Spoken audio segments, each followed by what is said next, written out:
जय हिंद दोस्तों, कैसे हैं आप लोग? बताइए। बहुत अच्छे भाई। तो आज बहुत ही ज़बरदस्त टॉपिक हम शुरू करने वाले हैं। टॉपिक का नाम है सिंप्लीफिकेशन यानी सरलीकरण। ठीक है। और इस टॉपिक के बारे में आपको बता दें तो सबसे पहले इस टॉपिक के बारे में थोड़ी सी जानकारी हम प्राप्त कर लेते हैं कि इस टॉपिक का वेटेज कितना है आपके पेपर में, अगर हम खासकर बात करें तो। ठीक है। और इस टॉपिक से क्या क्या पूछा जाता है वो जान लेते हैं। तो अगर हम बात करते हैं प्री की, जिसमें अगर हम सीजीएल की बात करें तो सीजीएल में हमारा एक सवाल होता है, सीएचएसएल में एक सवाल होता है, लेकिन वहीं सीपीओ के प्री में दो सवाल होते हैं। ठीक है। और अगर हम मेंस की बात करें, यहाँ पर सीजीएल के मेंस की बात करें तो मेंस में हमारे जो हर शिफ्ट में सवाल होता है वो होता है 5। ठीक है। अगर आप 2018 मेंस की बात करेंगे तो 2018 मेंस में 16 सवाल आए थे, जिसमें एक शिफ्ट में 5 था, दूसरे शिफ्ट में 5 था और तीसरे शिफ्ट में 6 सवाल था। और अगर हम 2019 के मेंस की बात करें तो 2019 के मेंस में टोटल 15 सवाल थे, तीनों के तीनों शिफ्ट में 5-5 सवाल थे। यानी आप कह सकते हैं कि सिंप्लीफिकेशन से कुल मिलाकर आपके पेपर में 12 नंबर का सवाल आता है। प्री तो चला गया, छोड़िए, प्री की बात नहीं करते हैं, मेंस की बात करते हैं। मेंस में टोटल 5 सवाल होते हैं। समझ में आ रहा है? यानी जितने आपका परसेंटेज का वेटेज है उतना ही आपका सिंप्लीफिकेशन का वेटेज है। इस बात को ध्यान रखेंगे। सिंप्लीफिकेशन में बहुत ऐसी चीज़ें होती हैं जो हमें पढ़नी होती हैं। अगर हम बात करें सिंप्लीफिकेशन में क्या क्या पढ़ना होता है, तो देखो, सिंप्लीफिकेशन अपने आप में यूं समझ लो कि जिस तरीके से हम कहते हैं ना, कोई भी टॉपिक हम पढ़ते हैं तो उसका एक मिसलेनियस पोर्शन होता है। ठीक है। जैसे परसेंटेज पढ़ा तो परसेंटेज का मिसलेनियस होगा। ठीक है। प्रॉफिट लॉस पढ़ा तो प्रॉफिट लॉस का मिसलेनियस होगा। उसी तरीके से सिंप्लीफिकेशन सारे के सारे चैप्टर का मिसलेनियस है। सिंप्लीफिकेशन में जो आता है, हमारा मेन क्वेश्चन आता है बॉडमास के रूल से, जो हम पढ़ेंगे। दूसरा, सिंप्लीफिकेशन में आपको थोड़ा सा एडजस्ट किया जाता है अलजेब्रा को। ठीक है। और उसके बाद जो आता है वो आता है हमारा सीक्वेंस एंड सीरीज। ठीक है। Sequence and series. अब सीक्वेंस एंड सीरीज की बात हम करते हैं। ठीक है। सीक्वेंस एंड सीरीज के ऊपर क्वेश्चन अब बात करेंगे यहाँ पर एसएससी में। तो एसएससी में इसके ऊपर और इसके ऊपर सबसे ज्यादा सवाल पूछे जाते हैं, और सीक्वेंस एंड सीरीज जो है ये सबसे ज्यादा पूछा जाता है आपके बैंकिंग में, क्योंकि हमें जानना जरूरी है कि हमें क्या पढ़ना है, कितना पढ़ना है। ठीक है। पता चले कि सब कुछ पढ़ रहे हैं और उसके बाद हमारा कुछ आ ही नहीं रहा है। इसके अलावा सिंप्लीफिकेशन में कुछ बातें और भी होती हैं, जैसे अगर हम बात करें तो एक अप्रोक्सीमेशन की। ठीक है। कि अप्रोक्सीमेशन में बड़े बड़े संख्याओं का डिवीजन कैसे करेंगे, मल्टीप्लिकेशन कैसे करेंगे। और दूसरा पॉइंट जो होता है वो होता है हमारा फ्रैक्शन में, जिसमें हम फ्रैक्शंस के कंपैरिजन को देखते हैं, कौन सा फ्रैक्शन बड़ा है, कौन सा फ्रैक्शन छोटा है। ठीक है। तो एसएससी में जो मेन सवाल आ रहे हैं, अगर हम बात करें, मैंने पूरा का पूरा पेपर जहां तक एनालाइज किया, हर एक सवाल को एनालाइज किया मैंने, चाहे वो सीजीएल का है, सीपीओ का है, एमटीएस का है। तो एसएससी में जो क्वेश्चन आते हैं वो बॉडमास और अलजेब्रा से आते हैं। और बैंकिंग में आपके सीक्वेंस सीरीज आएंगे, अप्रोक्सीमेशन आएगा और फ्रैक्शन आएगा। तो जो बच्चे अप्रोक्सीमेशन, फ्रैक्शन और सीक्वेंस सीरीज पे मेहनत कर रहे हैं वो मेहनत ना करें। इससे सवाल आपके सीजीएल के मेंस में सवाल नहीं आते हैं। अगर आपको प्रैक्टिस करनी है तो आप पूरा का पूरा बॉडमास और अलजेब्रा पे करें। क्यों मैं ऐसा कह रहा हूं? क्योंकि आप लोग जो है अपनी शीट देखो जरा एक बार। आप लोगों के लिए मैंने जो शीट अपलोड की है, ठीक है, आप लोगों के लिए मैंने जो है अभी तुरंत जो है शीट अपलोड कर दी है आप लोगों के लिए। जरा अपने शीट में देखिए एक बार अच्छे तरीके से। मैंने आप लोगों को शीट जो है अपलोड किया हुआ है। आप लोग अपने स्टडी मटेरियल में जाके एक बार शीट को देखिए। ठीक है। मैं शीट अभी दिखाता हूं आप लोगों को। बहुत जरूरी है आप लोगों के लिए शीट को देखना, ताकि आप समझ पाएं कि हमें कितना पढ़ना है। ठीक है। और क्या पढ़ना है, ये बहुत जरूरी होता है। ये बहुत ज़रूरी होता है, इस बात को ध्यान रखें। बहुत बच्चे बहुत रिलेवेंट पढ़ते रहते हैं पूरा टाइम पे, तो हमें उतना कुछ कवर अप नहीं करना, लेकिन जो कवर अप करना है वो बड़े कायदे से पूछा जाता है हमारे पेपर में। हमें इस बात का भी ध्यान रखना है। ठीक है। हमें इस बात का भी ध्यान रखना है, मैं आपसे कह रहा हूँ। तो सभी चीज़ें तो मैं कंप्लीट करवा दूंगा, उसकी चिंता मत करो, लेकिन एक बार देख लो कि पेपर में क्या क्या पूछा गया है, कितना पूछा गया है, किस लेवल का पूछा गया है। और आप लोग कहते हैं कि सर पेपर टफ है, पेपर टफ है। पेपर टफ सिर्फ और सिर्फ एक ही टॉपिक की वजह से होता है, और वो होता है आज के समय में कैलकुलेशन। अरिथमेटिक में बात करोगे तो कैलकुलेशन आपको सबसे ज़्यादा जो है कंपाउंड इंटरेस्ट और एवरेज से होता है। और अगर हम एडवांस की बात करेंगे तो एडवांस में सबसे ज़्यादा जो कैलकुलेशन है, ठीक है, एडवांस कह रहे हैं, उसके बाद जो कैलकुलेशन है वो है हमारा सिंप्लीफिकेशन से। तो सिंप्लीफिकेशन की ऐसी शीट मैंने पूरी की पूरी अपडेट करवा के आप लोगों को डाली है, बड़ी ज़बरदस्त शीट है, ठीक है। यहाँ आप टेलीग्राम पे क्लिक करेंगे तो टेलीग्राम पे पहुंच जाएंगे, यूट्यूब पे क्लिक करेंगे यूट्यूब पर पहुंच जाएंगे। इस तरीके से बात करते हैं यहाँ शीट की, तो देखो सारे के सारे मैंने प्रीवियस ईयर सवाल विथ टैग डलवाए हैं। क्यों डलवाए हैं पता है? ताकि कोई बच्चा ये ना कह सके सर आपने इरेलीवेंट क्वेश्चन डाला है, ठीक है। कोई ये स्टूडेंट कह ही ना सके नहीं सर ये फालतू के सवाल है, आते ही नहीं है। तो आपको पूरा संतुष्टि दिलाने के लिए हमने बकायदा पूरा प्रीवियस ईयर, बहुत मेहनत की मैंने इसके ऊपर, बहुत ज़्यादा मेहनत की, पूरे के पूरे प्रीवियस ईयर को निकाला, सभी प्रीवियस ईयर को मैंने कंपाइल करवाया, चाहे वो सीजीएल है, सीएचएसएल है, 18, 19, 20 तीनों पेपर के, और उसके बाद जितने सवाल पूछे गए थे सारे के सारे डाले। पूरा पेपर को एनालाइज किया प्रॉपर तरीके से कि कौन सा ऐसा पर्टिकुलर वैरायटी है जो ज़्यादा पूछा जा रहा है या जो बार बार पूछा जा रहा है, ताकि आपके पास जो चीज़ें आए वो फिल्टर आउट होकर आए और आप इरेलीवेंट चीज़ों ना पढ़ें। पूरा प्रीवियस ईयर कंपाइल करने के बाद मुझे ऐसा महसूस हुआ कि यार जो सवाल हैं सीक्वेंस सीरीज से लेकर फ्रैक्शन कंपैरिजन अप्रोक्सीमेशन, इस पे तो कुछ है ही नहीं। आप बोलोगे सर इतनी ज़्यादा शीटें क्यों दी हैं? तो आपसे कोई अलग से खर्चा हम नहीं ले रहे हैं, पूरे 24 पन्ने की ये शीट है। और मैं आपको एक और बात बता दूं तो इस 24 पन्ने में पूरे के पूरे हैं 250 सवाल। इस 250 सवाल में मैं आपको कराऊंगा सिर्फ 40 से 45 क्वेश्चन। उस 40 और 45 क्वेश्चन से मैं आपका पूरा का पूरा सिंप्लीफिकेशन कंप्लीट करा दूंगा, ठीक है। इस 250 सवाल में सिर्फ 50 सवाल मैं कराऊंगा, 200 सवाल आपको करने हैं। क्यों?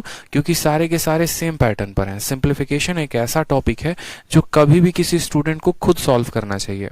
अरिथमेटिक या एडवांस की तरह नहीं है जिसमें हमें पूरा कंसेप्ट बताने की आवश्यकता होती है।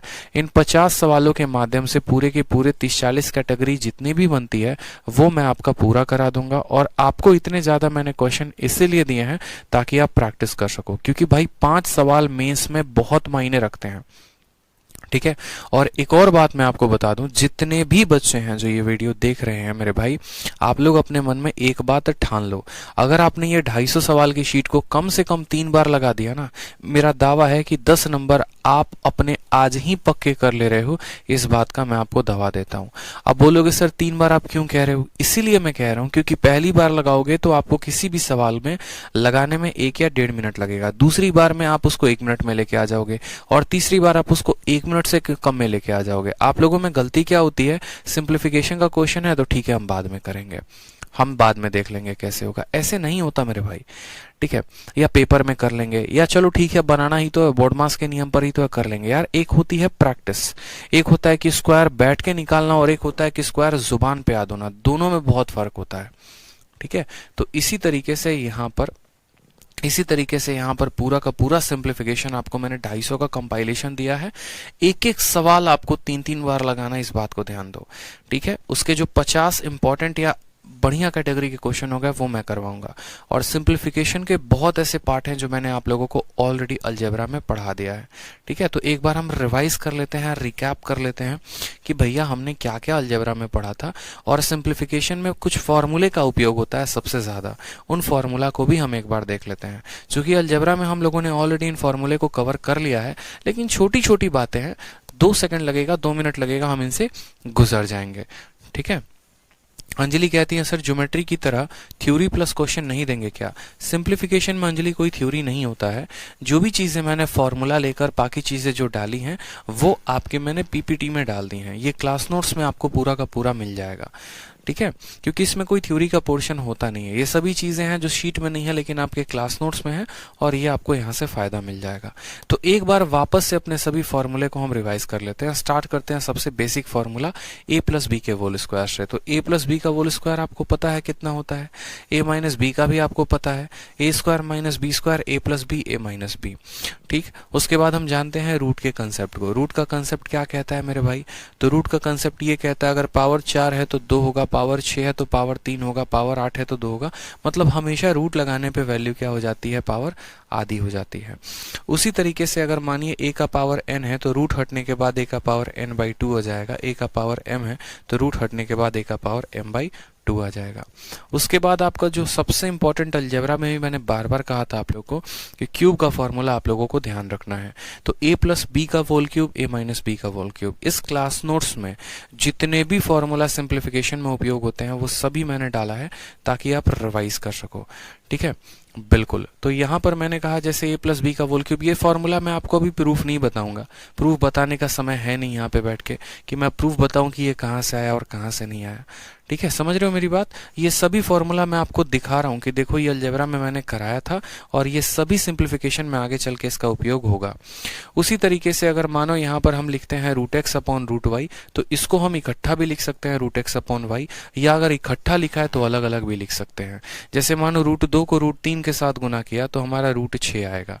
जैसे मानो मैंने कहा ना रूट 2 को मैंने रूट 3 के साथ गुना किया तो हमारा कितना आएगा, रूट 6 आएगा। ये सभी छोटी छोटी बातें हैं जो मुझे लगता है आप लोगों को ध्यान है, इसमें मुझे कुछ खास बताने की जरूरत नहीं है। ये एक इंपॉर्टेंट चीज है जो आपको नोट करना है, ये 2 पॉइंट। अब ये दोनों पॉइंट क्या है, जरा इन दोनों पॉइंट को देखो। ठीक है, हम बात करते हैं कि यदि किसी संख्या पे रूट जो है n टाइम्स तक लगा दें, जैसे मानो मैंने कहा रूट अंडर 7, फिर इसके अंदर रूट 7, फिर इसके अंदर रूट 7, तो भैया इसकी वैल्यू क्या होगी, इसकी वैल्यू क्या होगी अगर मानो ये n टाइम्स तक रिपीट होता है। मतलब मानो ये जैसे 3 बार रिपीट हुआ, 4 बार रिपीट हुआ, 5 बार रिपीट हुआ, 10 बार रिपीट हुआ, तो इसकी वैल्यू क्या होगी। तो इसके लिए आपको ये फॉर्मूला ध्यान रखना होगा। फॉर्मूला क्या है, तो फॉर्मूला हमारा है जैसे जो भी संख्या आपने, जैसे मानो 3 बार रूट मैंने लिखा हुआ है, रूट 7 रूट 7 रूट 7 को मल्टीप्लाई किया है, तो मैंने कहा 7 का पावर 2 इंटू ये जितनी बार रिपीट हुआ है, कितनी बार रिपीट हुआ है, 3 बार, 2 इंटू 3 माइनस 1 बटे, ठीक है, यहाँ पे समझेंगे 7 का पावर, ठीक है, 7 का पावर, अब यहाँ पर लिखो 2 का पावर n माइनस 1, ठीक है, 2 का पावर, समझेंगे यहाँ पे 2 का power n minus 1 divided by 2 का पावर n। अब बोलोगे सर n के स्थान पे क्या रखें, तो n के स्थान पे जितनी बार ये संख्या रिपीट हुई है हमें उसको रखना है। हमें क्या करना है, हमें उसको रखना है। तो यहाँ पर n, यहाँ पर 3 आएगा, तो 2 का क्यूब 8, 8 में से 1 गया 7, तो ऊपर लिखोगे 7, और यहाँ 2 का क्यूब 8, यानी इसका आंसर होगा 7 का पावर 7 बटे 8। इसका आंसर कितना होगा, 7 का पावर 7 बटे 8। अगर इसी तरीके से ये संख्या 5 बार रिपीट होती तो यहाँ 2 का पावर 5 आता, 32 में से 1 जाता, 31 बटे 32 हमारा आंसर होता। ठीक है, इसी तरीके से ये संख्या 6 बार रिपीट होती तो 61 बटे जो है सॉरी 63 बटे 64 हमारा आंसर हो जाता। लेकिन अगर सोचो कि ये संख्या 2 बार 3 बार 4 बार 5 बार ना रिपीट होके अगर ये इनफाइनाइट टाइम्स तक रिपीट हो जाए, जैसे मैं अगर यहाँ पर आपको सेम तरीके से ये लिख दूं कि भैया ये रूट 7 है, रूट 7 रूट 7, ये गुना इनफाइनाइट टाइम्स है, इसकी वैल्यू कितनी होगी, तो साफ तौर पर बोलोगे कि इसकी वैल्यू कितनी आ जाएगी, 7 आ जाएगी। मतलब अगर कुछ पर्टिकुलर नंबर तक रिपीट हो रहा है तो उसके लिए ये फॉर्मूला है, और अगर इनफाइनाइट टाइम्स तक रिपीट होगा तो इसका वैल्यू कितना हो जाएगा, इसका वैल्यू हो जाएगा हमारा 7। ठीक है, उसी तरीके से आपको फिर 2 और इंपॉर्टेंट चीजें ध्यान रखनी होती हैं कि अगर रूट के अंदर यहाँ पर जैसे पीछे में क्या था, रूट के अंदर मल्टीप्लिकेशन था, अब यहाँ रूट के अंदर अगर एडिशन है या रूट के अंदर सब्सट्रैक्शन है तो कैसे करेंगे। जैसे मानिए यहाँ पर आपने सवाल देखा होगा कि यहाँ पर आपको सवाल जैसे मिला होगा root under 6 plus root under 6 plus root under 6। अब ऐसे केसेस में आपसे मानो ये वैल्यू इनफाइनाइट तक गई है तो हमसे पूछा जाता है ये वैल्यू कितनी होगी। तो कुछ नहीं करना है, एक बहुत ही शानदार ट्रिक आप लोगों को ध्यान रखनी है। जो भी संख्या होता है उसको हमें 2 पार्ट में बांटना होता है, ठीक है, या इसके हमें ऐसे फैक्टर निकालने होते हैं जिनके आपस का अंतर कितना होता है, आपस का अंतर 1 होता है। जैसे आप 6 को तोड़ोगे तो बोलोगे सर 6 3 इंटू 2 में टूट जाएगा, ठीक है, 6 3 इंटू किस में टूट जाएगा, 2 में टूट जाएगा। अगर यहाँ पर ये वैल्यू प्लस में है तो ये बड़ी वाली संख्या हमारी आंसर होती है, और अगर यहाँ बीच में वैल्यू माइनस है तो छोटी वाली वैल्यू आंसर होती है। ठीक है, जैसे मैं आपके सामने 2 सवाल लिख रहा हूँ। पहला सवाल मैं आपको लिख रहा हूँ रूट 6, ठीक है, माइनस रूट 6 और ये वैल्यू चले जा रही है, इसकी वैल्यू कितनी होगी। आपने कहा सर 6 को हम 2 पार्ट में तोड़ते हैं, 6 को हम 2 पार्ट में तोड़ते हैं, 3 और 2, इनके आपस का अंतर 1 है, इनके आपस का अंतर कितना है, 1 है। अगर बीच में माइनस होगा तो छोटी वाली संख्या हमारी आंसर होती है, और अगर बीच में प्लस होगा तो बड़ी वाली संख्या आंसर होती है। इस तरीके से आप अपने कॉपी में ये बात नोट कर लेंगे। ठीक है, इस तरीके से आप अपने कॉपी में ये बात नोट कर लेंगे। तो मेंस का एक क्वेश्चन था जो पूछा गया था और क्वेश्चन क्या था जरा वो भी समझो। क्वेश्चन में कहा था कि यदि, ठीक है, यदि m का मान जो है m का मान जो है वो है √12 जमा √12 जमा √12, और ये हमारा रूट चलता जा रहा है इनफाइनाइट तक। n का मान जो है वो है √12 माइनस √12 माइनस √12, और ये वैल्यू चली जा रही है। तो हमारे 4 ऑप्शन दिए गए थे। ऑप्शन नंबर हमारा ये कहा था कि m माइनस n प्लस 1 बराबर 0। क्या ये सही होगा?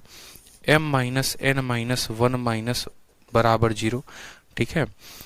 ऑप्शन नंबर सी था हमारा, ठीक है, m प्लस n प्लस 1 बराबर 0, और ऑप्शन नंबर हमारा डी था माइनस m, ठीक है, माइनस n प्लस 1 बराबर 0। ये हमारे 4 ऑप्शंस हमारे पेपर में पूछे गए थे, ठीक है। ये हमारे 4 ऑप्शन पेपर में पूछे गए थे कि इसमें कौन सा जो कथन है वो सही है। यदि m इतने के बराबर है, n इतने के बराबर है, तो हमारा कौन सा आंसर सही है। कोई दिक्कत की बात नहीं है मेरे भाई, आप समझो ऐसे। यहाँ पर जब आप m की वैल्यू कैलकुलेट करोगे तो m की वैल्यू कितनी आ जाएगी, तो बोलोगे सर m की वैल्यू 12 को तोड़ो 2 संख्याओं में, 3 इंटू 4। 4 बड़ी संख्या है तो प्लस वाले के लिए आंसर क्या होगा, तो 4 होगा। उसके बाद यहाँ पर सेम तरीके से 12 है, तो 12 है तो यहाँ पर 4 क्या है, ठीक है, ये 4 इंटू 3 में टूटेगा, माइनस दिया गया है तो छोटी वाली संख्या आंसर होगी।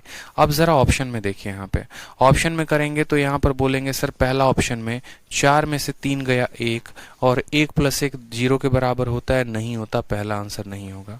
दूसरे में जरा देखो, 4 में से 3 गया 1, और 1 माइनस 1 0, यानी ऑप्शन नंबर जो बी है वो क्या है, करेक्ट आंसर है। m माइनस n माइनस 1 बराबर 0, तो ये हमारे पेपर का पूछा गया सवाल है। अब इसी सवाल को थोड़ा टफ भी बनाया जा सकता है आगे चल के। जैसे मानो यहाँ पर क्या दे दे, यहाँ पर आपको 132 दे दे, जैसे मानो यहाँ रूट अंदर 132 दे दे, यहाँ पर आपको रूट अंदर 15 या मतलब कुछ ऐसे 12 दे दे, इस तरीके से करके तो आपको सॉल्व करना पड़ेगा। तो जो ट्रिक होता है वो ट्रिक हमारा बस इतना होता है कि अगर हम इसको प्लस कर रहे हैं तो इसको 2 पार्ट में बांटेंगे। प्लस दिया गया तो बड़ी वाली संख्या आंसर होगी, और माइनस दिया गया तो छोटी वाली संख्या आंसर होगी। ठीक है, समझ में आया बात। चलिए नेक्स्ट देखिए, यहाँ पर जैसे कि आपने ऐसा भी पढ़ा होगा, a का पावर m को a के पावर n के साथ गुना करेंगे तो क्या मिलेगा, a का पावर m प्लस n। उसी तरीके से a के पावर m का देखो, ये दोनों चीजों में बड़ा फर्क है, इस बात को समझेंगे। यहाँ पे दो चीजें कौन सा फर्क है, ये तो चलो कोई दिक्कत की बात नहीं। एक बच्चा क्या समझता है, समझना मेरी बात को, एक होता है हमारा 2 स्क्वायर, ठीक है, और बाहर होता है 2, और दूसरा होता है हमारा 2 के स्क्वायर का स्क्वायर। मतलब यहाँ पर हमारा क्या लगा होता है, यहाँ पर हमारा ब्रैकेट लग के लगा होता है। यहाँ पर आप ऐसे भी लिख सकते हो, 3 लिखो, ज्यादा सही रहेगा, समझ में आएगा। अब यहाँ पर क्या दोनों चीजों में फर्क है, ये बड़ा इंपॉर्टेंट है हमारे लिए समझना। ये तो बड़ा आसान होता है, गुना कर लेते हैं, लेकिन इस गुने के आधार पे बच्चा एक गलती कर लेता है, वो इसको दोनों को बराबर समझता है और दोनों को बैठ के रटता है। ऐसी गलती नहीं है। देखो, अगर यहाँ पर मैंने कहा कि ब्रैकेट लगा हुआ है तो इसका मतलब ये होता है कि 2 में 2 इंटू 3 का क्या लगेगा, गुना लगेगा।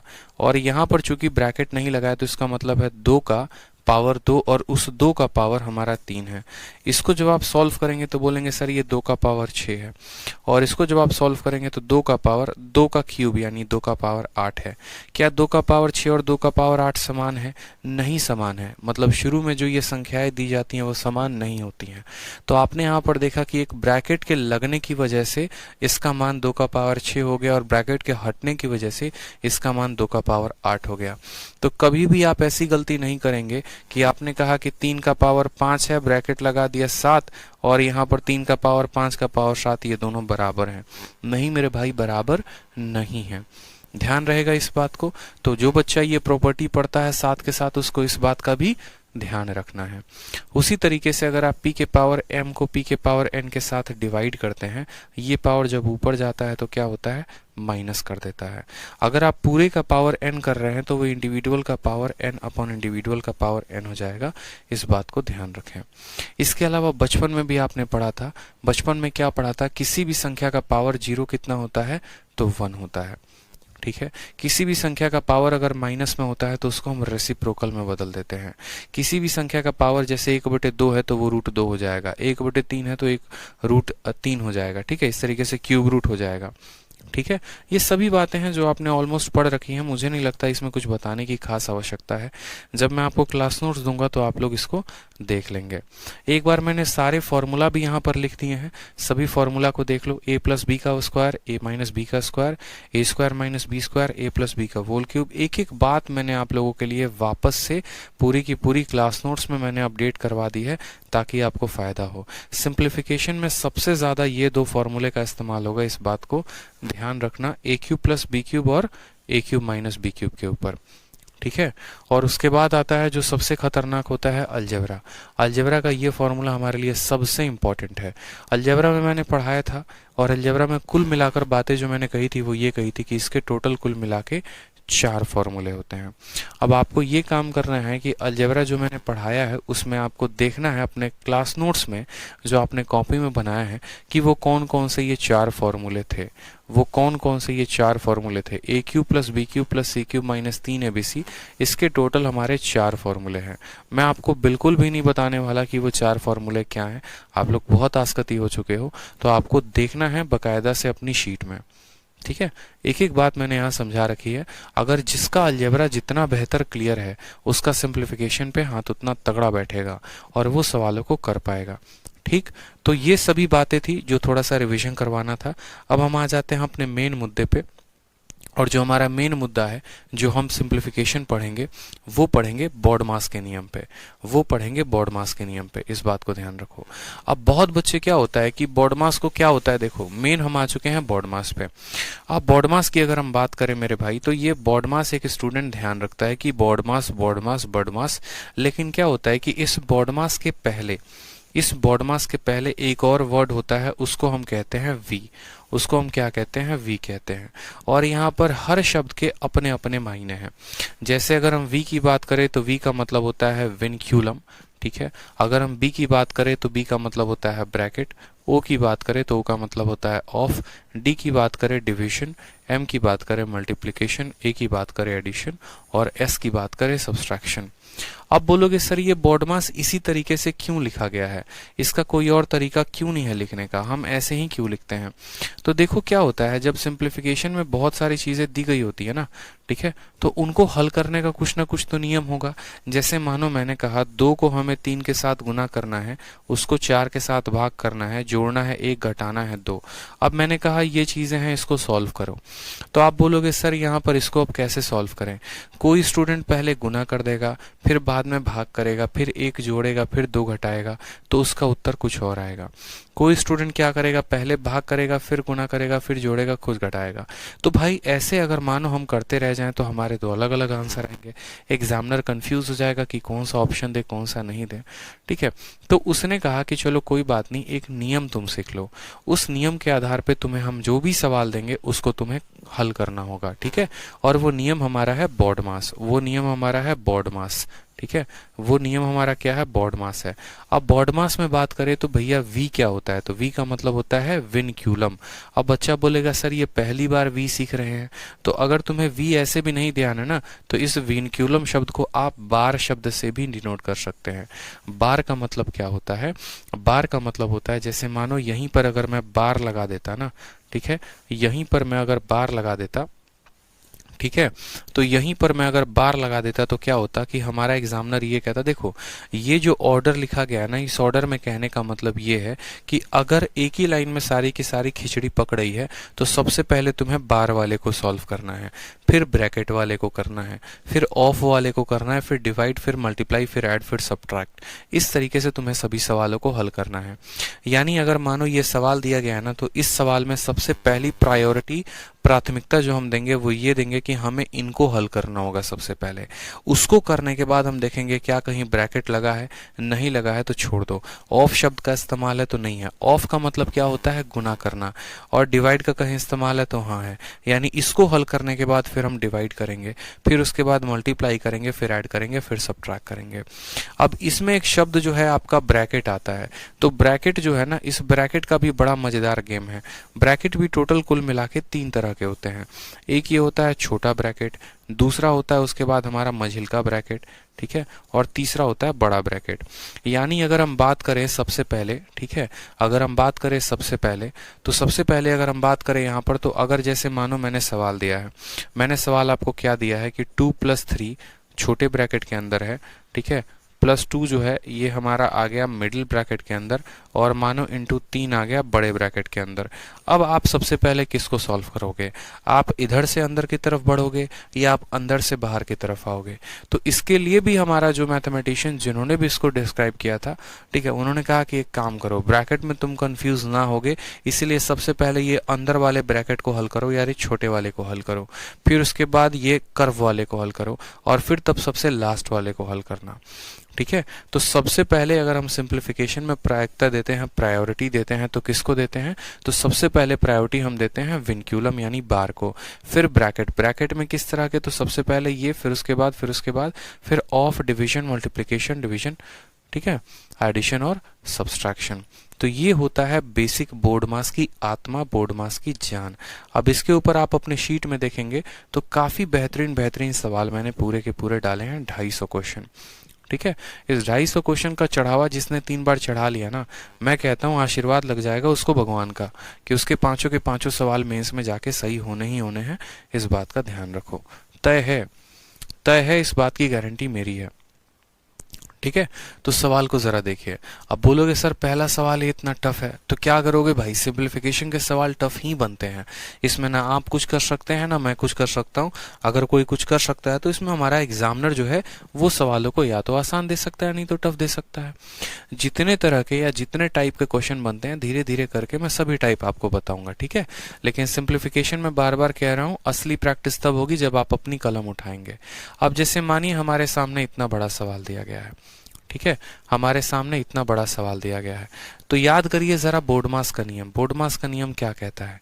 बोर्ड मास का नियम ये कहता है कि सबसे पहले यहां पर हम ब्रैकेट के अंदर की चीजों को सॉल्व करेंगे, यानी ब्रैकेट में जो दिया गया है सबसे पहले आप इसको हल करो, बाकी दुनिया गई भाड़ में, कोई फर्क नहीं पड़ता है, सबसे पहले ब्रैकेट के अंदर को हल करेंगे। ब्रैकेट के अंदर किसको हल करेंगे? तो याद करो, मैं दोबारा से लिख रहा हूं यहां पर बोर्ड मास। ठीक है, सबसे पहले आएगा ब्रैकेट, ब्रैकेट आ गया, ब्रैकेट के अंदर कहां पर? ऑफ शब्द का इस्तेमाल, ब्रैकेट के बाद ऑफ देखो यहां पर है तो इनको लपेटो आपस में। ठीक है, ऑफ यहां पर है तो इनको लपेटो आपस में। तो बोलोगे सर 4 ऑफ 4 है, मतलब ये 16 हो गया। ठीक है, ब्रैकेट खत्म, ऑफ खत्म, फिर उसके बाद कहीं डिवाइड है तो बोलोगे हाँ सर डिवाइड तो है, यहां पर भी डिवाइड है और यहां पर भी डिवाइड है, तो करो डिवाइड, फिर क्या दिक्कत आ रही है? करो डिवाइड यहाँ पे, हर शब्द को लिखते चलो। तो बोलोगे सर यहाँ 4 है, ठीक है, प्लस में 4 है, इनटू में 4 है, ठीक है, डिवाइड का साइन है तो डिवाइड लेंगे, 4 ऑफ 4 हमारा 16 आ गया, -4 डिवाइडेड बाई 4 इंटू 4, ये मानो इतना आ गया।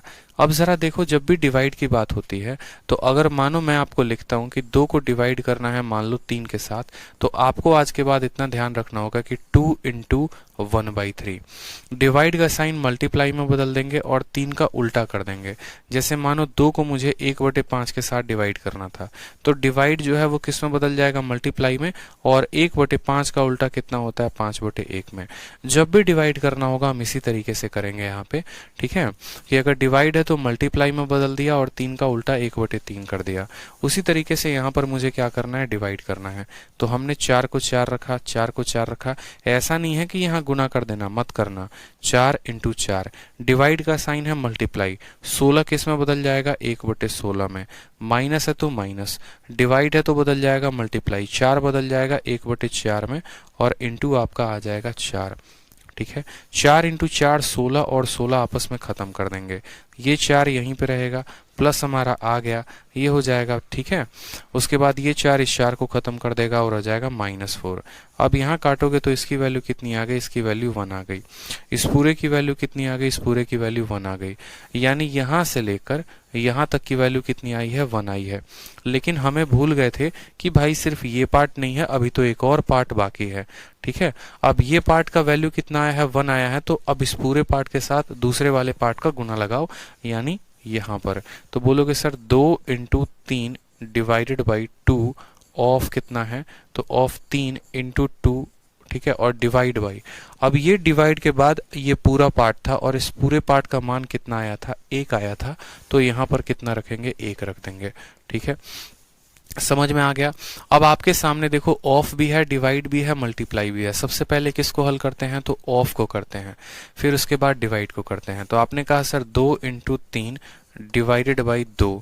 ऑफ का मतलब 2 × 3 कितना हो जाएगा, 2 × 3 यहाँ पर क्या लिखेंगे 6, इंटू क्या लिख देंगे 2 और डिवाइडेड बाई 1। फिर ऑफ का काम कर दिया। अब ऑफ का काम कर दिया तो क्या कर सकते हो, ऑफ का काम करने के बाद फिर यहाँ पर डिवाइड का काम करो। तो 2 × 3 डिवाइड का उल्टा कितना हो जाएगा, मल्टीप्लाई। डिवाइड के स्थान पे मल्टीप्लाई, और मल्टीप्लाई के बाद डिवाइड के बाद जो संख्या आती है उसका उल्टा करना होता है। तो 6 का उल्टा 1/6 इंटू आ गया 2, और डिवाइड के बाद मल्टीप्लाई और 1 का उल्टा 1 होता है। 3 × 2 6 से खत्म, यानी आंसर हमारा कितना आ जाएगा, आंसर हमारा 2 आएगा। Option number D for Devsena जो होगा वो क्या होगा, करेक्ट आंसर होगा। ठीक है, डी फॉर देवसेना जो होगा वो करेक्ट आंसर होगा।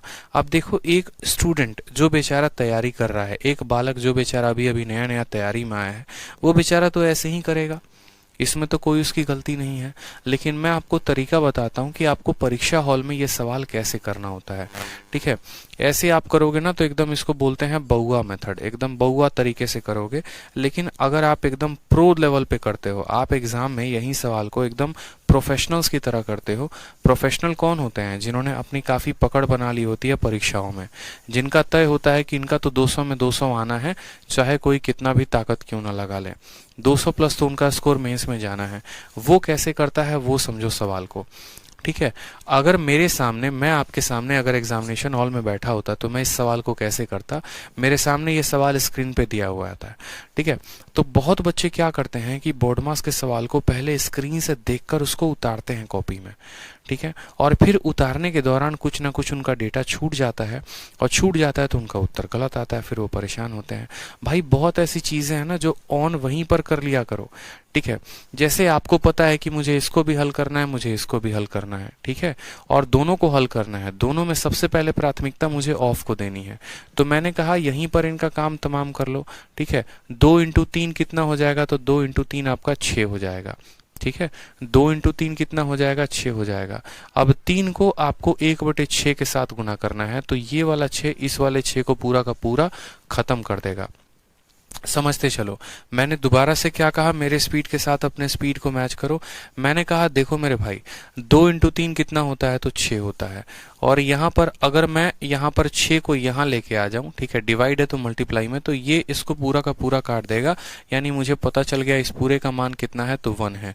और 1 × 2 कितना है यहाँ पे, तो आप बोलोगे सर देखो 1 है, 1 × 2, फिर उसके बाद क्या आ गया 1 × 2, और फिर आ गया हमारा डिवाइड का साइन। अब जरा ब्रैकेट के अंदर का खेल समझो, ब्रैकेट के अंदर का खेल समझो जरा। 4 × 4 कितना होता है, तो बोलोगे सर 4 और 4 16 होता है। डिवाइड है तो वो 16 कहाँ चलाएगा, नीचे चलाएगा।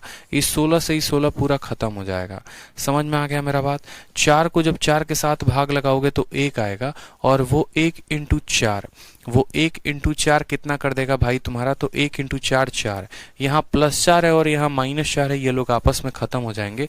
यहाँ से सिर्फ बचेगा 1, यानी 2 डिवाइडेड बाई 1, आंसर हमारा आ जाएगा 2।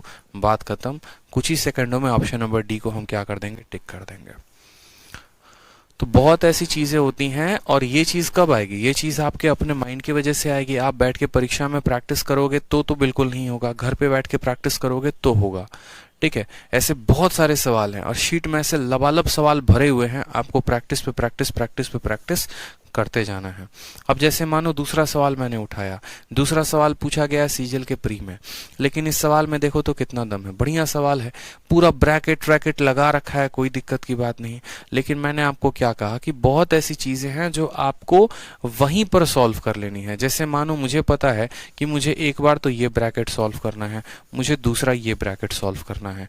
जरा यहाँ पर देखो तो बोलोगे सर 6 × 3 18, 18 5 23/6 आ रहा है।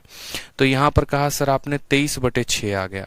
ठीक है, डिवाइड। अब सबसे पहले देखो इसको गोली मारो, पहले यहाँ पर मल्टीप्लाई का काम करो। 3 × 2 6, 7/3।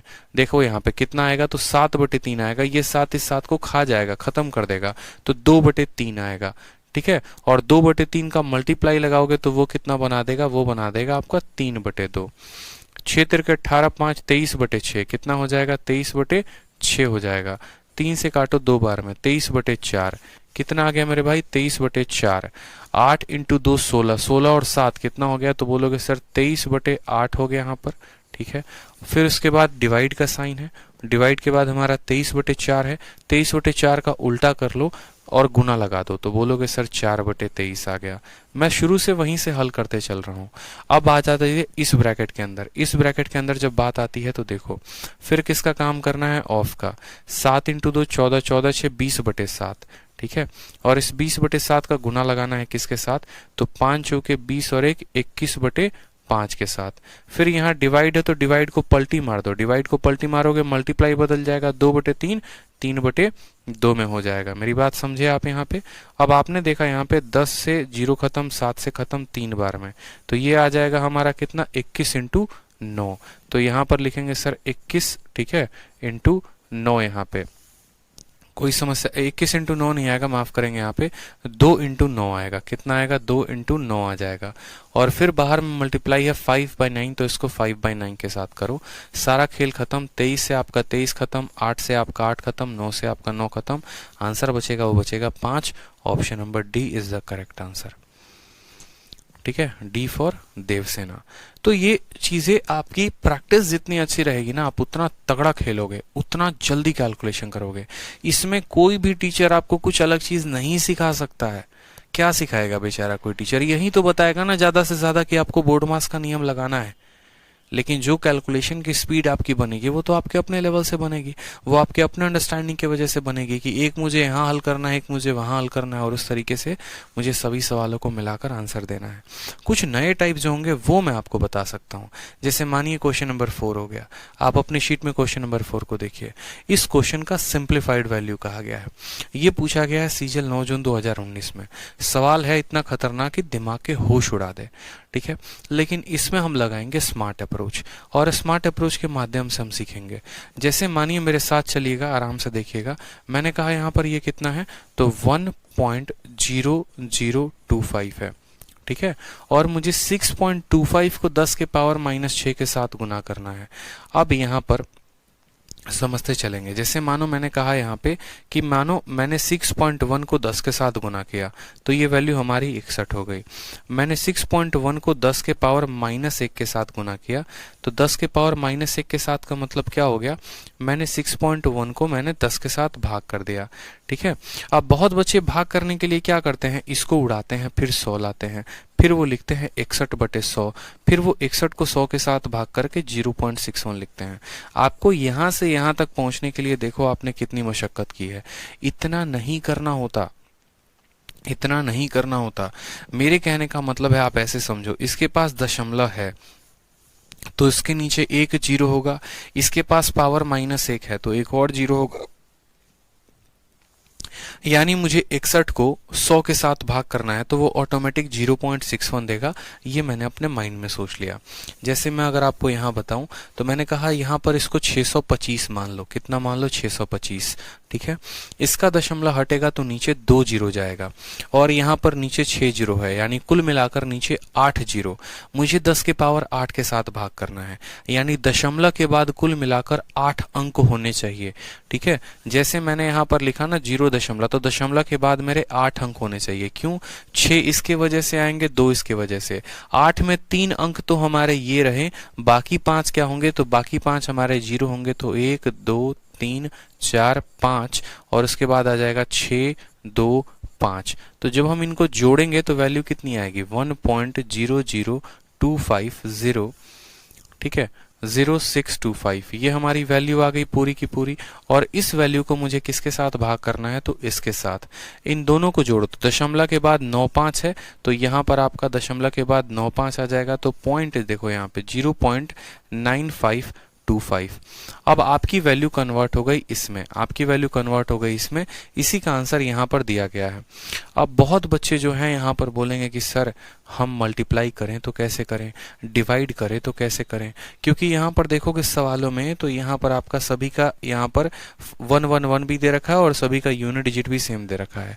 अब सवाल को करोगे तो कैसे करोगे, कितनी बार बताया है, डिजिटल सम लगाना होता है। अब जरा ऑप्शन के डिजिट सम देखो तो 5 2 7 और 1 कितना आ रहा है, 8।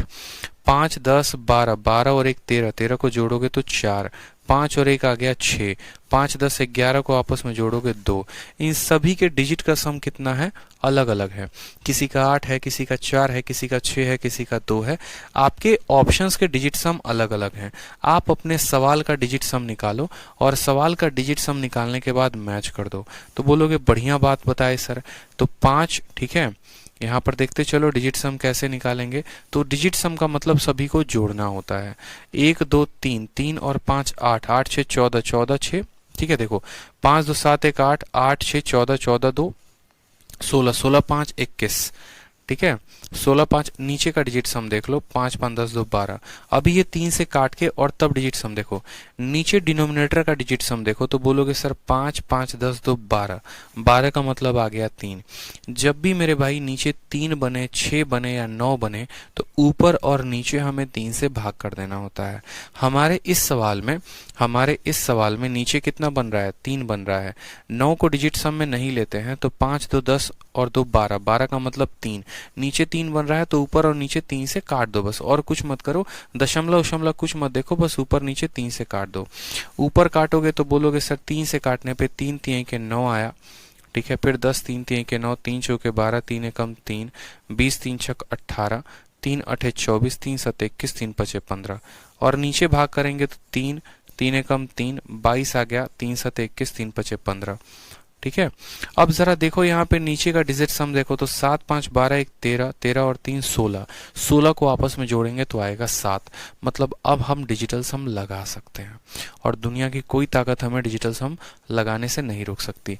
मैंने यहाँ पर डेसिमल का भी कोई प्रभाव नहीं किया कि कितना आ रहा है कितना नहीं आ रहा, क्योंकि डिजिट सम डेसिमल पे डिपेंड नहीं करता है, ठीक है। ऊपर वाले संख्याओं का जरा डिजिट सम निकालो। ऊपर वाले संख्याओं का डिजिट सम निकालोगे तो बोलोगे सर 3 और 6 9 बना देता है, 4 और 5 9 बना देता है, ठीक है। 8 और 1 9 बना देता है।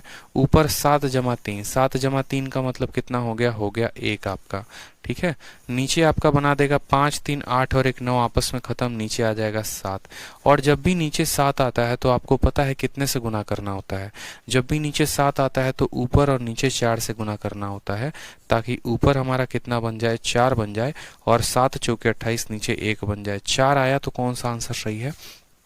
ऑप्शन नंबर बी जो है वो सही है। क्लियर हो गया मेरी बात को समझे? तो ऐसे सवाल जैसे हमने किससे कर लिया, इस तरह के सवालों को हमने डिजिटल सम से कर लिया, ठीक है।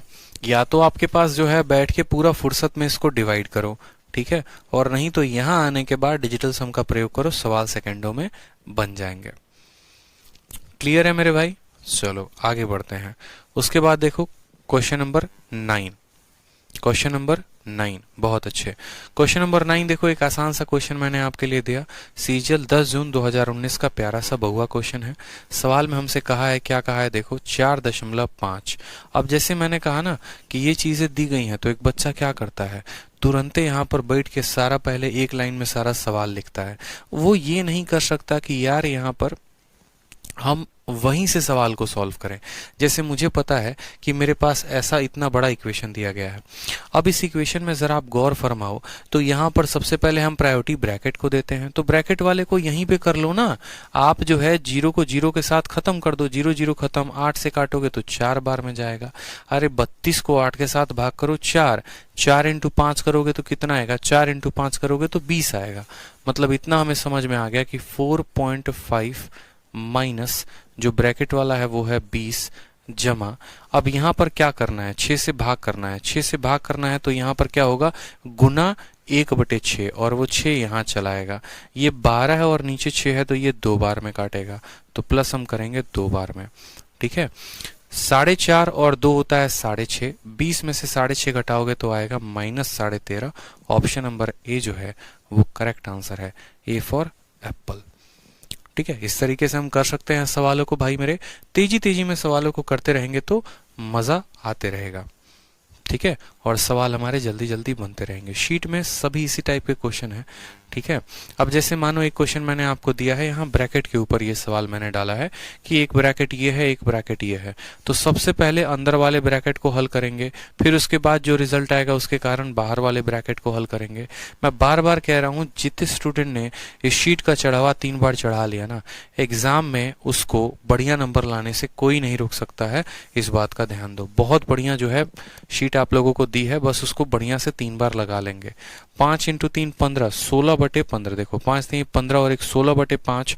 16 में से आपका 3 चला गया तो सीधा का सीधा लिखो 13/5। कितना लिखोगे? 13/5। ये डिवाइड है तो इस डिवाइड को मल्टीप्लाई में बदल दो। 8/5 का क्या हो जाएगा? उल्टा 5/8 हो जाएगा। ये तो ऊपर का डेटा आ गया, भाग करेंगे, ठीक है। अंदर वाले को हल करो। डिवाइड किस में बदलेगा? मल्टीप्लाई में। तो 1/5 किस में आ जाएगा? 5/1 में, यानी यहां से आ गया 5/7, ठीक है। यहां से आ गया कितना? 5/7। 6/7 में से 5/7 गया तो बोलोगे सर 2/7, ठीक है। कितना आ जाएगा सर? 2/7। फिर उसके बाद हमारा डिवाइड है तो डिवाइड लिख देंगे और यहां पर आ जाएगा हमारा 8/7, ठीक। अब डिवाइड है तो डिवाइड को किस में बदलोगे? मल्टीप्लाई में। तो डिवाइड हमारा मल्टीप्लाई में और 2/7 बदल जाएगा 7/2 में। बन गया सवाल। 7 से आपका 7 खत्म, 2 से काटेंगे तो 4 बार में, 5 से 5 खत्म यहाँ पे, तो बोलोगे सर 13 ठीक है, ये 8 इस 4 के साथ गुना होकर बना देगा 13/32, ऑप्शन नंबर, ठीक है। कहीं पर कुछ गड़बड़ कर दी क्या?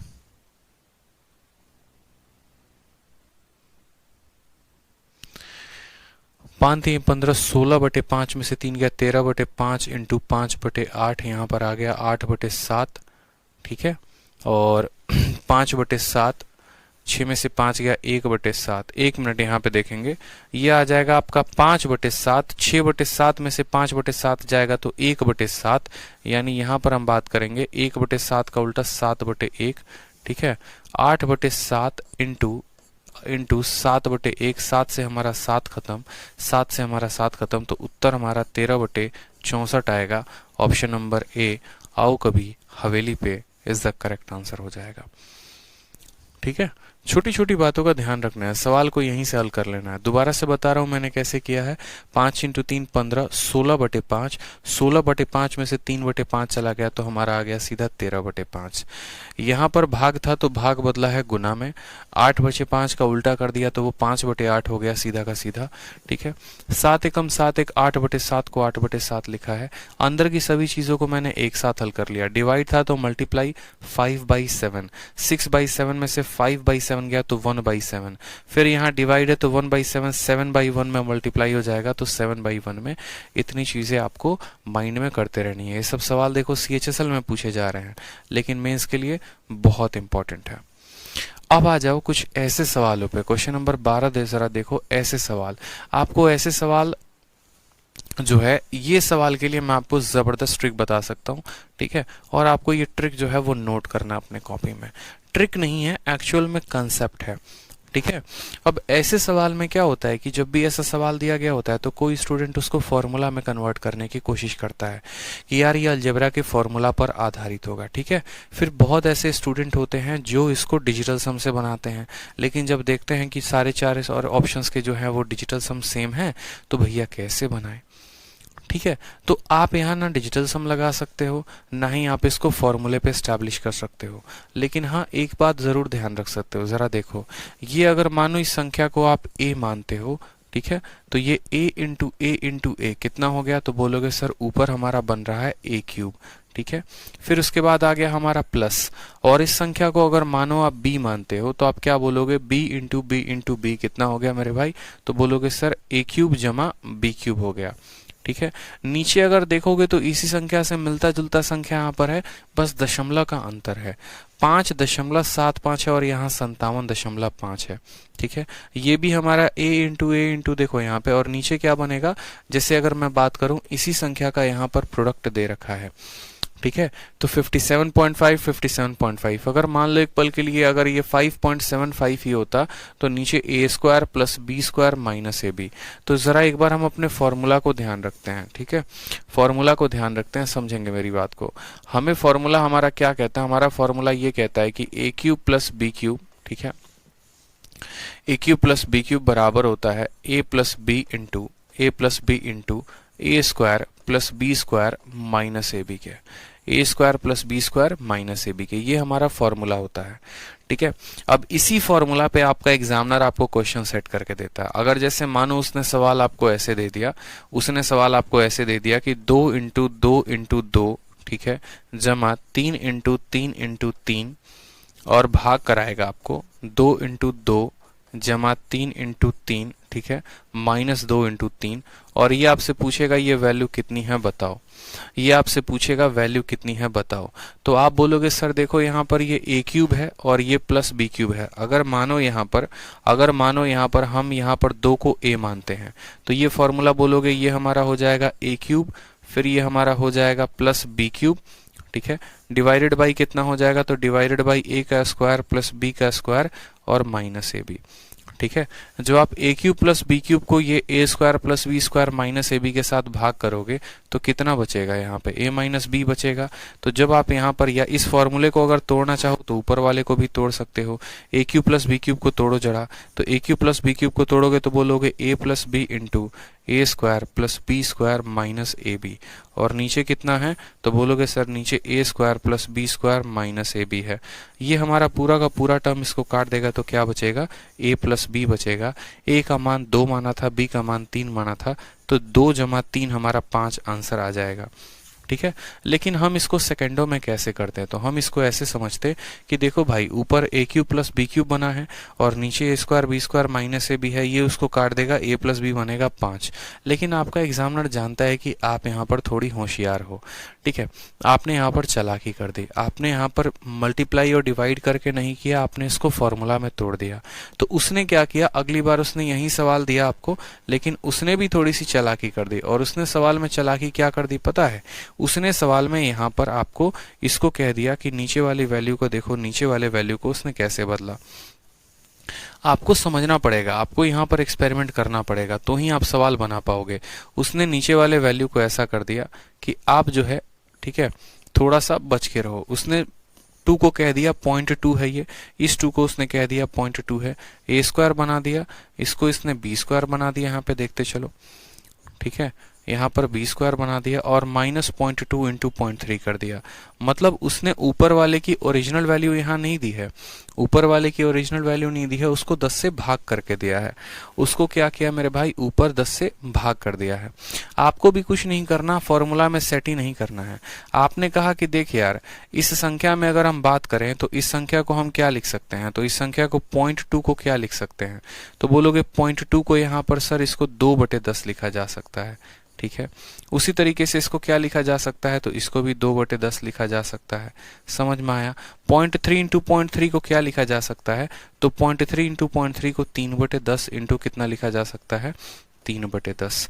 फिर 0.2 इंटू 0.3 को क्या लिखा जा सकता है, तो 2/10 इंटू कितना हो जाएगा, 3/10।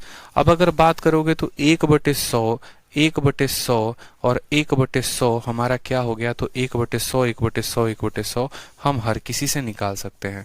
तो 1/100 अगर हम यहाँ से निकाल लेते हैं तो नीचे हमारा 2 into 2 plus 3 into 3 minus 2 into 3 बन जाएगा, यानी a square plus b square minus a b बन जाएगा।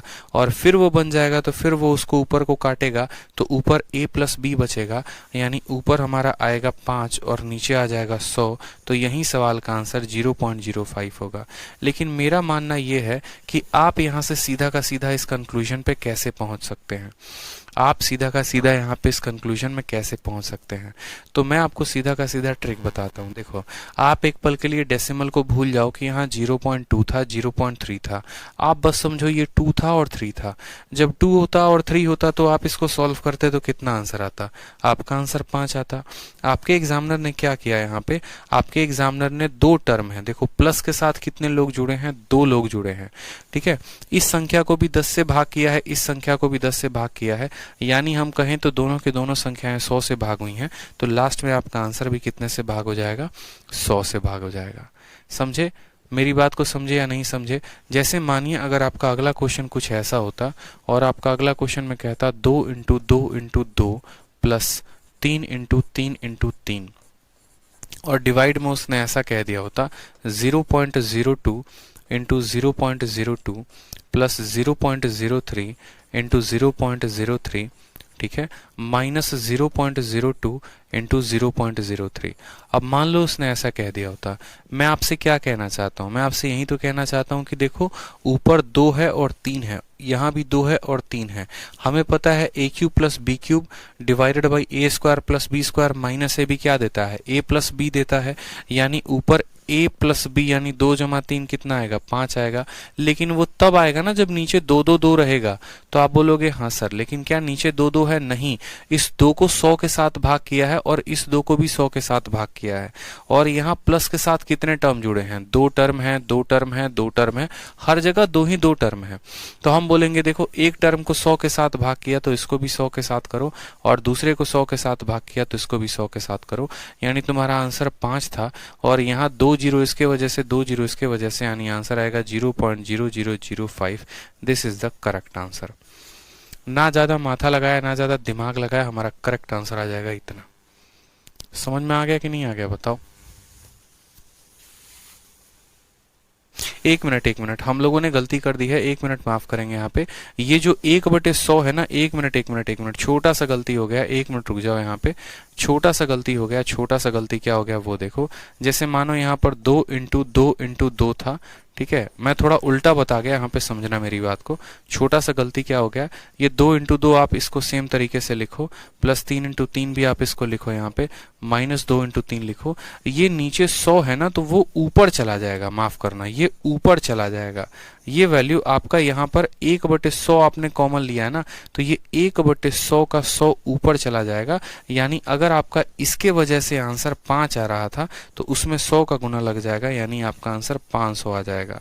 तो यहाँ पर हम ऐसा सीख सकते हैं, देखो मैं आपको पूरा तरीके से बताऊंगा क्या है क्या नहीं है, आप समझो, ठीक है। ऊपर गुना हो जाएगा, यहाँ पर समझो। अगर मानो मैं सवाल को दोबारा से लिखता हूँ, आप और आसानी से समझ पाओगे। देखो सवाल अगर मानो मेरा ऐसा है, 2 into 2 into 2 plus 3 into 3 into 3, और डिवाइड किया गया है 0.2 into 0.2 plus 0.3 into 0.3 minus 0.2 into 0.3। मान लो कि मेरा ये क्वेश्चन है। अब इस क्वेश्चन को मुझे हल करना है। मैंने आपको क्या कहा, मैंने आपको ये कहा कि एक पल के लिए आप ऐसे समझ लो कि 2 और 3 पर ये डेटा सेटअप है। अगर 2 और 3 पर सेटअप होता तो a cube plus B cube divided by a square plus b square minus a b क्या देता, ए प्लस बी देता। ए प्लस बी का मतलब कितना होता, 2 जमा 3 5 होता। बस यहाँ पर बात खत्म। अब देखो, अब यहाँ पर देखो, तो आपको यहाँ उल्टा कहानी चलना है। आपको कहानी ऐसे चलना है कि देखो अगर नीचे से दशमलव हटाते हो तो वो 0 ऊपर देता है। आप ऐसे समझो कि अगर इसका दशमलव हटाओगे तो इसके नीचे 10 आएगा, और वो 10 कहाँ जाएगा, तो वो 10 ऊपर जाएगा। तो बस वही काम करना है। इसका दशमलव हटाओगे तो 10 आएगा, इसका दशमलव हटाओगे तो 10 आएगा, यानी ऊपर वाली संख्या 100 के साथ गुना होगी, तो हमारा आंसर 500 आ जाएगा। ठीक है, हमें किसी भी प्लस के साथ, यहां भी 2 टर्म है, यहां भी 2 टर्म है, यहां भी 2 टर्म है, तो हमने ऐसा कहा इसका दशमलव हटाने पे 10 आएगा, इसका दशमलव हटाने पे 10 आएगा, यानी आंसर 5 इंटू 100 होगा। उसी तरीके से जैसे ये सवाल था, तो ये सवाल में मैं आपको कह रहा हूं कि अगर ये 2 और 3 के डेटा पे सेटअप होता तो 2 + 3 हमारा आंसर कितना आता, 5 आता। इसके दशमलव हटाएंगे तो ऊपर 2 जीरो, और इसका दशमलव हटाएंगे तो ऊपर 2 जीरो, यानी यहाँ पर कुल मिलाकर हमें 4 जीरो मिलेंगे और हमारा आंसर 50,000 हो जाएगा। हमारा आंसर कितना हो जाएगा, 50,000 हो जाएगा। तो उसी तरीके से जो हमारे पेपर में ऐसे जितने भी सवाल पूछे जाते हैं सारे के सारे सेम सेटअप पे होते हैं, कोई भी अलग सेटअप पे नहीं होता। ठीक है, अगर हम इसको a मानते हैं तो ये a क्यूब हो गया, इसको b मानते हैं तो b क्यूब हो गया, तो a cube plus b cube divided by a square plus b square minus ab। तो a cube plus b cube को जब आप a square plus b square minus ab से डिवाइड करते हो तो क्या मिलता है, a प्लस b मिलता है। मैंने कहा दशमलव को भूल जाओ कि दशमलव क्या है, आप जरा इनको जोड़ो। ठीक है, आप जरा इनको जोड़ो कि इनको जोड़ने पे कितना आ रहा है। तो आप बोलोगे सर यहाँ पर देखो बात ऐसी है कि 5.75 में जब 3.25 को जोड़ते हैं तो 5 और 3 8 कितना आएगा ऊपर, तो बोलोगे सर ऊपर हमारा 9 आ जाएगा। ऊपर कितना आ जाएगा, 9 आ जाएगा। समझ में आ गई मेरी बात, ऊपर कितना आ जाएगा, तो बोलोगे सर ऊपर 9 आ जाएगा। ठीक है। अब या तो आप इसके बराबर इसको बना लो या इसके बराबर इसको बना लो। तो मैंने कहा नहीं, आप इसके बराबर सेकंड वाले को नीचे वाले को कन्वर्ट करो। जैसे 2 था तो हम नीचे वाले को भी 2 बना रहे थे, ऊपर 3 था तो नीचे वाले को भी 3। अब नीचे वाले को मुझे इसके बराबर बनाना है तो एक संख्या को मुझे 10 से भाग करना पड़ेगा, तभी ये दशमलव घसक के यहाँ से आ जाएगा। अगर एक संख्या को 10 से भाग करना है तो यहाँ पर कितनी संख्या है, एक इसके पास है और एक इसके पास है, यानी 2 संख्याएं हैं, तो मुझे यहाँ पर 100 का भाग लगाना पड़ेगा। तो 9/100 यानी 0.09 जो होगा वो क्या होगा, करेक्ट आंसर होगा option number D for Devsena. Option number D for Devsena. समझ में आ गया मेरी बात आपको? क्या क्वेश्चन नंबर 12 आप समझ पाए, बताओ।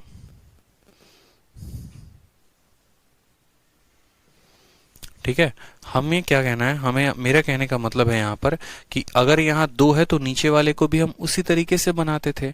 अब बहुत बार आपका एग्जामिनर क्या करेगा कि ऊपर छोटी संख्या देगा, नीचे बड़ी संख्या दे देगा, तो बड़ी संख्या को हम भाग करके छोटी संख्या बना देंगे। उसी तरीके से यहाँ ऊपर छोटी दिया गया है, नीचे बड़ी दिया गया है, तो बड़ी वाली को भाग कर दो, क्या परेशानी है। तो भाग करोगे तो देखो 5.75 है और 57.5 है। 57.5 को 10 से भाग करोगे तो 5.7, यानी हमने नीचे से 10 का भाग लगाना है।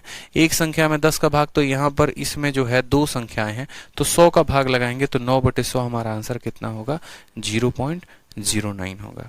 ठीक है, इसी कंसेप्ट पर आप जरा 2-3 सवाल को देखो अच्छे तरीके से तो आपको क्लियर होगा। जैसे मानो आप एक और सवाल देखो, यहाँ क्वेश्चन नंबर 53 को देखो, सेम कंसेप्ट पर आधारित है, कोई परेशानी नहीं है, सेम हमारा आंसर 1 सेकंड में आ जाएगा। देखो हमारा आंसर यहाँ a³ है प्लस b³। भाई मेरे ऐसे सवालों को बिना पेन उठाए पेपर में कर सकते हो अगर लॉजिक पता होगा तो। a³ plus b³ divided by a² plus b² minus ab। तो बोलोगे सर a³ प्लस b³ क्या होगा, ठीक है, और a² b² ab से डिवाइड करेंगे तो क्या देगा, a प्लस b देगा। ऊपर कितना देगा, a प्लस b देगा। तो a प्लस b जरा इनको ऐड करो, 63.5 में 36.5 को ऐड करोगे तो कितना आ जाएगा, 100 आएगा। यानी ऊपर बोलोगे सर कि ऊपर इन दोनों को जोड़ने पे कितना आ रहा है, तो 100 आ रहा है। अब आप मुझे बताओ यहाँ पर बड़ी कौन है, तो बड़ी ऊपर वाली संख्या है, इसके बराबर मुझे इसको बनाना है। अगर मुझे इसको बनाना है किसके बराबर, ऊपर वाले के, तो मुझे इसमें क्या करना पड़ेगा, मुझे इसके लिए अलग से क्या चाहिए, ठीक है, मुझे इसके लिए जो है मैं ऐसा कह सकता हूं, या आप ऐसे भी कह सकते हो कि देखो इसका कितना गुना है, ये इसका कितना गुना है, इसमें हमने 10 का गुना लगाया है तो ये बना है। उसी तरीके से इसमें कितने का गुना लगाया है, 10 का गुना लगाया है तो ये बना है, यानी 10 × 10 कितना हो गया, 100। तो हमारा आंसर कितना आएगा, हमारा आंसर आ जाएगा 10,000। ठीक है, आंसर कितना आ जाएगा मेरे भाई, देखते चलो, आंसर आ जाएगा 10,000। ऑप्शन नंबर जो ए है वो करेक्ट आंसर है।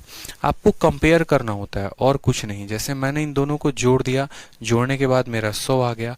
उसके बाद मैंने ऐसे कहा, जैसे मानो कि इसका ये 10 गुना है, यानी मुझे इसके लिए 10 गुना चाहिए, मुझे इसके लिए भी 10 से चाहिए। तो ऊपर नीचे अगर मैं 100 और 100 से भाग करता हूं तो नीचे वाला 100 में एक 10 इसको खप जाएगा, एक 10 इसके लिए चला जाएगा, ऊपर वाला बच जाएगा और वही हमारा आंसर कर देगा 10,000।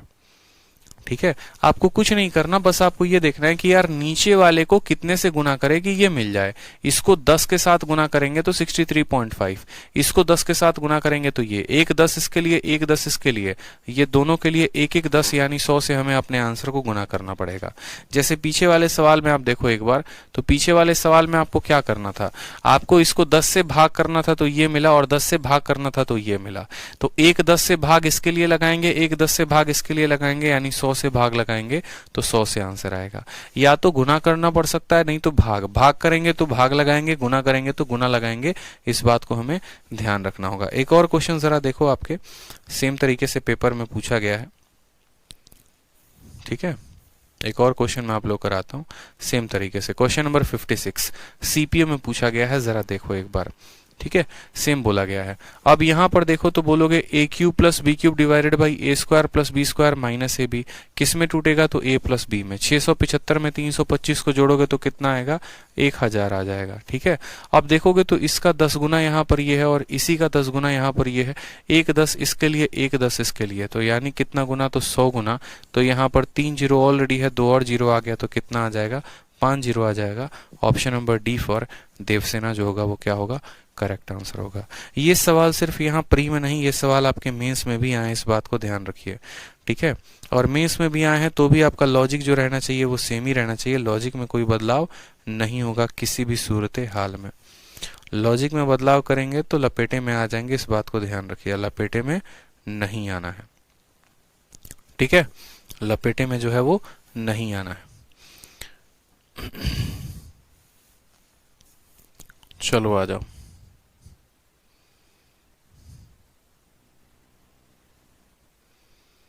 अब क्वेश्चन नंबर जरा 46 देखो एक बार। 46 भी क्या है, तो 46 भी आपका सेम टाइप पे है, आपको 46 में और आसान कर दिया गया है। 46 का सवाल देखिए, कहा गया 18.43 इंटू 18.43 माइनस 6.57 इंटू 6.57 और भाग करना 11.86 के साथ। अब ये में अगर देखोगे तो मैं आपको क्या बोलता हूँ, मैं आपको बोलता हूँ कि एक पल के लिए इस डेटा को क्या मान लो, ए मान लो, और एक पल के लिए इस डेटा को क्या मान लो, बी मान लो। तो बोलोगे ए इंटू ए क्या है सर, तो ए इंटू ए बोलोगे सर ऊपर ए स्क्वायर है, बी इंटू बी क्या है तो बोलोगे सर माइनस बी स्क्वायर है, ठीक है। और यहाँ पर जो 11.86 है ये पता है क्या है आपको, ये आपको a माइनस बी है। 13 में से 7 गया तो देखो 6 आ रहा है, 13 में से 5 गया तो 8 आ रहा है, 17 में से 6 गया तो 1 आ रहा है, और 1 का 1, यानी नीचे अगर आप देखोगे तो a माइनस बी है। जब आप ए स्क्वायर माइनस बी स्क्वायर को a माइनस बी के साथ भाग करोगे तो क्या बचेगा, a प्लस बी बचेगा कि नहीं, क्योंकि A square minus B square क्या होता है, a minus B into A plus B होता है। और नीचे कितना है मेरे भाई, तो a माइनस बी है। ये इसको पूरा का पूरा काट देगा तो a प्लस बी। a के स्थान पे आपने क्या माना था 18.43, b के स्थान पे क्या माना था 6.57, 18 और 6 हो जाएगा 24, और 43 और 57 1 हो जाएगा 24 जमा 1 25 आंसर। ऑप्शन नंबर बी जो है वो करेक्ट आंसर है। कहाँ पेन उठाया हमने, सवाल को सॉल्व किया नहीं किया, और अगर आपको समझाने में इतना वक्त लगा नहीं तो सवाल को 1 सेकंड में किया जा सकता था। A square minus B square divided by a minus b देगा a plus b, a plus B का मतलब इन दोनों को जोड़ो, हमारा आंसर आ गया 25। तो ये हम तब कर पाएंगे जब प्रैक्टिस ज्यादा होगी, जब बुद्धि का हम प्रयोग करेंगे परीक्षा में, और ऐसे ही सवाल आपके परीक्षा में सबसे ज्यादा आ रहे हैं, इस बात का आपको क्या करना है, ध्यान रखना है, ठीक है। तो इसी तरीके से बहुत सारे क्वेश्चंस है जो आपके शीट में दिए गए हैं। तो क्वेश्चन नंबर यहाँ तक 81 तक आप कर लेंगे। 81 के बाद से मैं आपको कल क्वेश्चन कराऊंगा 82, ठीक है। तो आज के क्लास के लिए आपका जो होमवर्क है वो क्या है, क्वेश्चन नंबर 81 तक है। 81 तक जितने तरह के सवाल हैं उनकी कहीं ना कहीं कैटेगरी हमने करवा दी है। अब 81 के बाद जो ये सभी इंपॉर्टेंट टाइप होते हैं, यहाँ पर जैसे ये इसके अंदर एक ट्रिक लगता है, वो ट्रिक मैं आपके साथ डिस्कस कर लूंगा, ठीक है। यहाँ पर भी जैसे बार वाले क्वेश्चन आ गए, ये सीरीज का क्वेश्चन हो गया, सीरीज का मैं आपको प्रॉपर तरीके से ट्रिक बताऊंगा क्या है। ये बार वाले क्वेश्चन हो गए जिनको देखते 1 सेकंड में टिक किया जा सकता है कि मेरे भाई इसका आंसर कितना होगा, तो इसका आंसर ऑप्शन नंबर डी होगा। बिना सॉल्व किए इसको टिक कर सकते हो कि इसका आंसर ऑप्शन नंबर डी होगा। तो ये सभी चीजें हम नेक्स्ट क्लास में जानेंगे, लेकिन अभी आपको जो काम करना है वो क्या करना है कि आपको क्वेश्चन नंबर 81 तक पूरा का पूरा बना के लेके आना है, ठीक है। चलो, जिन्हें कोई स्टेप अगर नहीं समझ में आया तो वीडियो को दोबारा देखेंगे, ठीक है, दोबारा तिबारा बार बार देखेंगे ताकि आपको समझ में आ जाए, ठीक है। चलिए, खुश रहिए, मस्त रहिए, love you all, take care, bye.